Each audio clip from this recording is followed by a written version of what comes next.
All right. So this is impromptu, just vlogging, just talking.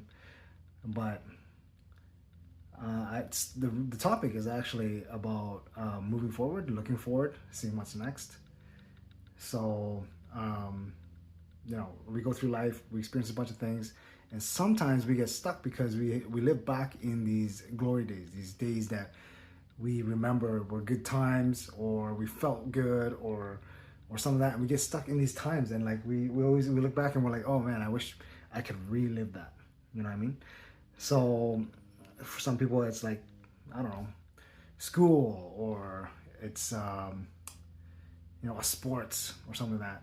But they've grown and they've gone way past that, right? And they get stuck because they keep looking backwards, right?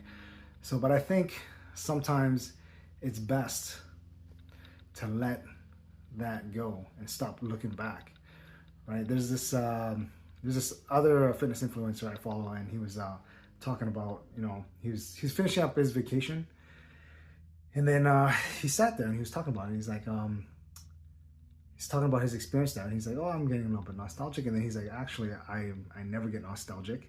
So he corrected himself, and he's like, why? Because I'm always looking at what's next. And I'm like, that's a brilliant mentality to have, like, instead of lingering in this place that you just experienced, you had a blast, you had a good time, you met some awesome people, you had fun, all that stuff. And instead of just like locking yourself mentally there, he's like, what's next?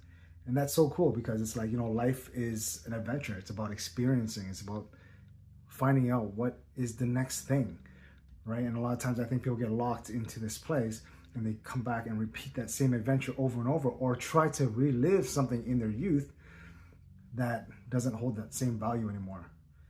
You know what I mean? So I think it's important to be able to be like, hey, what's next? And that's huge for me, because there's things that I have to let go. So because I'm gonna get super busy. Like I'm not gonna be streaming anymore. So if any of you guys following my Instagram, I usually stream on a Thursday, sometimes a little bit more. So I'm not gonna be able to do that anymore. So I was feeling like, oh man, I'm gonna miss this. People are coming and they're like, oh, they're like, what's going on with your stream? And they're like, we're gonna miss you. And I'm like, yeah, I'm gonna miss you guys too. But for me, life, new things have come forward, and I can't stay locked there. I gotta keep going, because you know what? What's next is right in front of me. And I'm excited to see what's behind that. So keep looking forward. Keep going for what's next. See you guys.